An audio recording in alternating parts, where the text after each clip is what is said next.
결론부터 말하면 승부는 아직 끝나지 않았다. 그러나 분명한 변화는 있었다.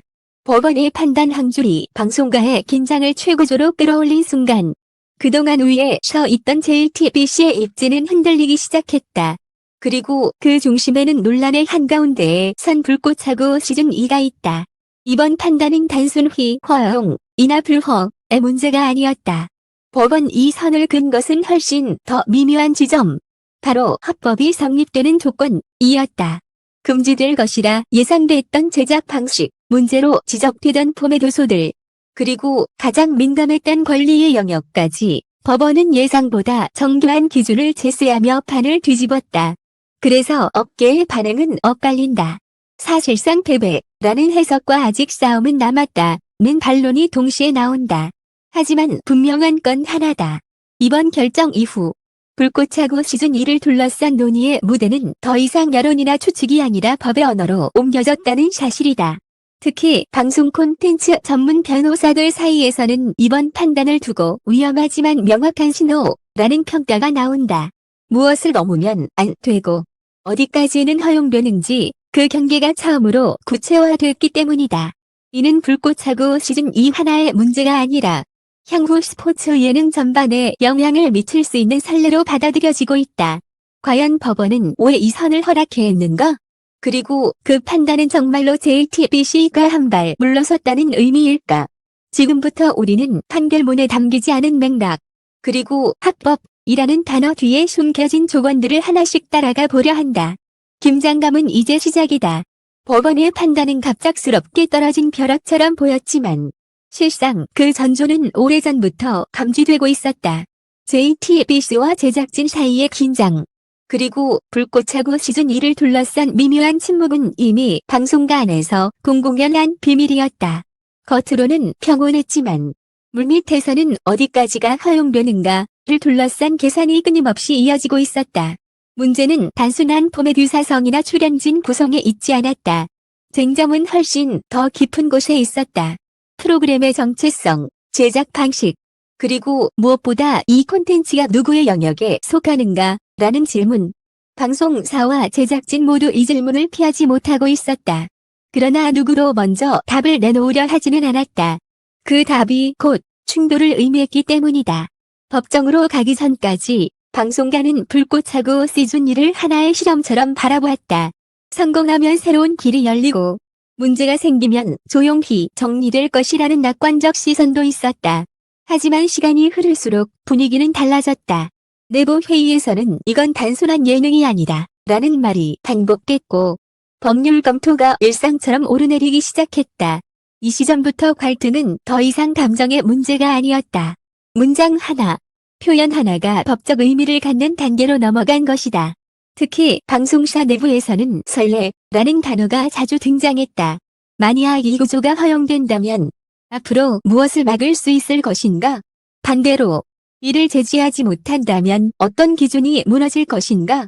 이런 고민은 곧 압박으로 이어졌다. 외부에서는 드러나지 않았지만 내부에서는 이미 균형이 무너지고 있었다. 제작진 역시 마찬가지였다. 그들은 자신들이 넘지 않았다고 믿는 선, 그리고 명확히 지켜왔다고 주장하는 조건을 반복해서 강조했다. 그러나 그 주장조차 공개적으로 꺼내지는 못했다.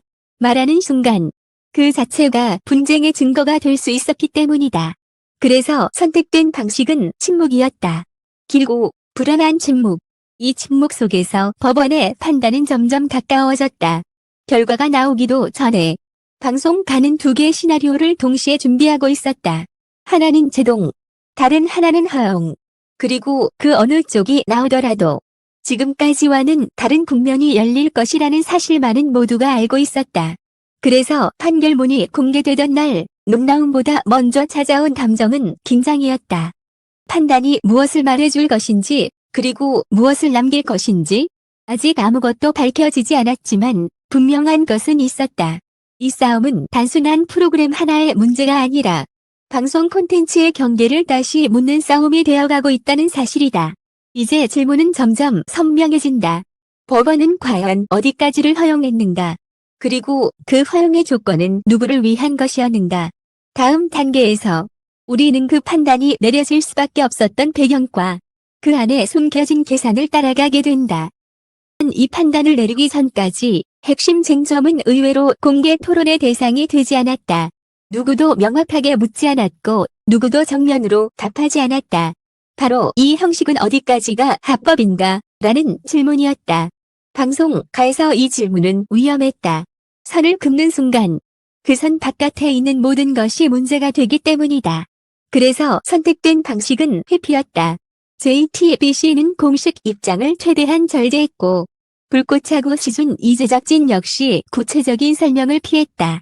대신 업계에는 모호한 해석과 추측만이 떠돌았다. 비슷하지만 다르다. 문제는 없을 것 같다. 아직은 판단하기 이르다. 그러나 그 말들은 모두 같은 뜻을 품고 있었다. 아직 누구도 확신하지 못하고 있다는 사실이다.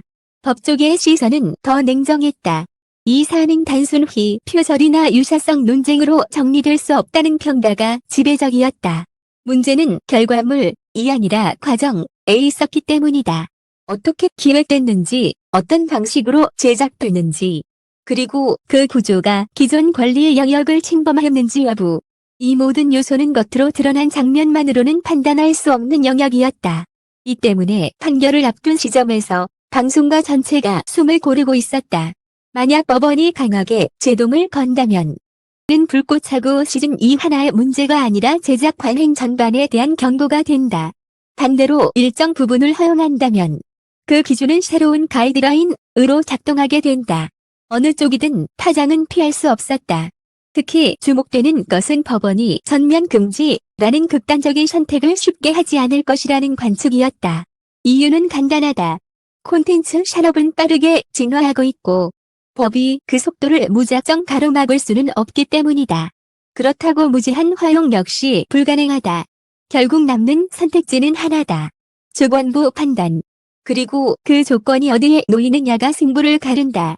이 지점에서 흘러나오기 시작한 말이 있다. 법원은 이미 답을 정해놓고 있다는 해석이다. 허용이냐 금지냐가 아니라 어떤 선을 긋느냐의 문제라는 뜻이다. 그래서 판결문에 담길 문장 하나하나가 중요해졌다.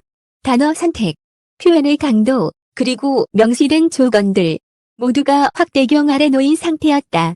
그러나 이 시점까지도 그 조건이 무엇인지는 외부로 드러나지 않았다. 제작진이 지켜야 할 선인지, 방송사가 넘지 말았어야 할 영역인지, 아니면 전혀 다른 기준인지 모든 가능성이 열려 있었고 그만큼 긴장도 깊어졌다. 이제 남은 것은 하나였다. 법원이 실제로 어떤 문장을 선택해야 했는지, 그리고 그 문장이 의미하는 바가 무엇인지, 다음 단계에서 우리는 그 판단의 핵심, 그리고 왜 이 결정이 소름 돋는다는 평가를 받게 됐는지를 마주하게 된다. 결정적인 순간은 판결문의 중반부에서 찾아왔다. 업계가 숨을 삼키며 기다렸던 답은 의외로 단정했다. 전면 금지도 무조건 허용도 아니었다. 법원이 선택한 것은 하나의 문장으로 요약되는 조건부 합법이었다. 그리고 그 조건은 방송가가 가장 두려워하던 지점을 정확히 겨냥하고 있었다.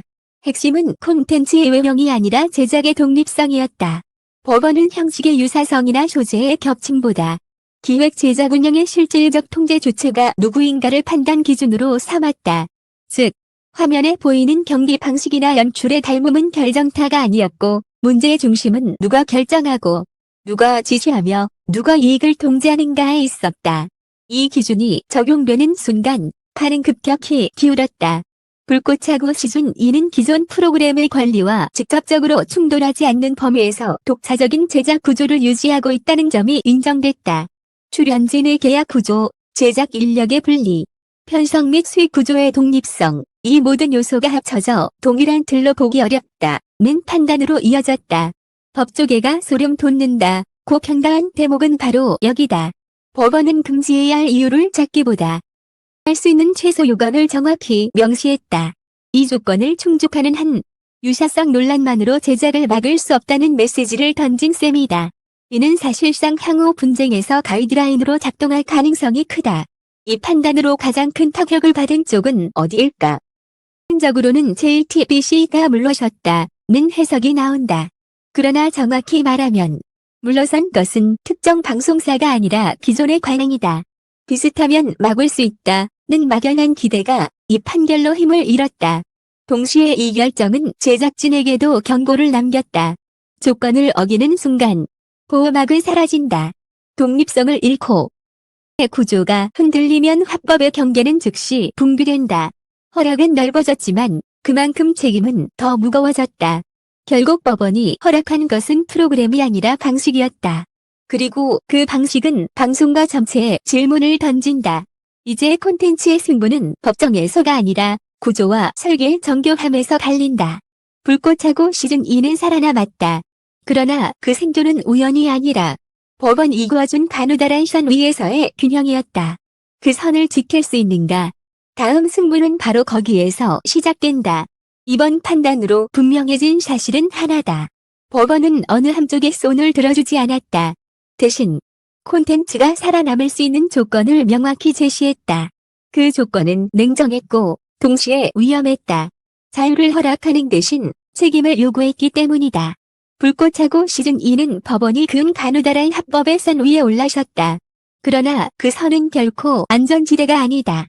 한 발만 잘못 디디면 다시 법정으로 돌아가야 한다. 반대로 그 균형을 끝까지 지켜낸다면 판결은 새로운 시대의 출발점으로 기록될 것이다. JTBC 역시 완전히 패배한 것은 아니다. 이번 결정은 권리를 부정한 것이 아니라 그것을 주장할 수 있는 방식의 한계를 분명히 한 것이다. 방송사에게도 제작진에게도 이제는 감정이 아닌 구조로 말해야 하는 시대가 왔다. 이 판결이 남긴 가장 큰 메시지는 분명하다. 더 이상 비슷하다는 이유만으로 콘텐츠를 가둘 수 없으며 동시에 다르다는 주장만으로 자유를 보장받을 수도 없다. 법은 이제 누가 만들었는지보다 어떻게 만들었는지를 묻고 있다. 불꽃하고 시즌2를 둘러싼 논쟁은 하나의 사건으로 끝나지 않을 것이다. 이 판결은 분명 선례가 된다. 그리고 그 선례는 다음 분쟁에서 기준이 되고 또 다른 경계를 만들어낼 것이다. 방송가의 긴장은 오히려 지금부터가 시작이다. 끝까지 이 변화를 함께 지켜봐 주신 독자 여러분께 깊이 감사드린다. 앞으로도 가장 복잡한 갈등의 중심에서 가장 중요한 한 줄을 먼저 읽어드리는 독점 보도로 찾아뵙겠다.